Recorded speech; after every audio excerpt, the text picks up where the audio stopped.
په الجزایر کې د زیارت پر ورځ د ولسمشر انتخاباتو پر مهال په زورګونو کسانو مظاهرې وکړې. د مظاهرو پر مهال امنیتي ځواکونه ځای پر ځای کړل شوي ول. مظاهرچیانو د صدارتي انتخاباتو ضد لاریون کول او غوښتنه کوله چې دوی ازادي غواړي. د مظاهرې یو ګډونوال وایي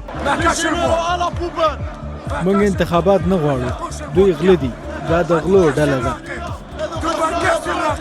د الجزایر ولسمشر انتخاباتو لپاره د 15 کاندیدانو ترمنځ مقابله ده.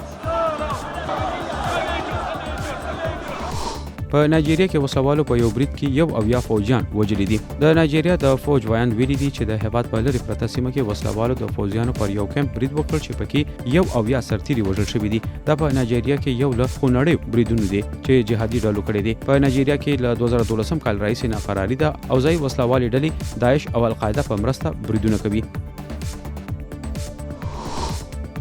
د ارجنټاین ساينسپوهانو د معدوم شوي لوی ځناور ډاینوسار یو نسل باقیاتو د موندلو دعوه کړې ده. د دوی په خبره د 70 میلیونه کال مخکې د ارجنټاین په الکافاتی کې آباد ول. په دې ځای کې د ډاینوسار ډیر زیات اډوکي موندل شوي دي. دوی دا موندنه د هیواد په پټاګونیا په سویل کې کړې، شرط چې د دې ځناور ډیر زیات باقیات موجود دي.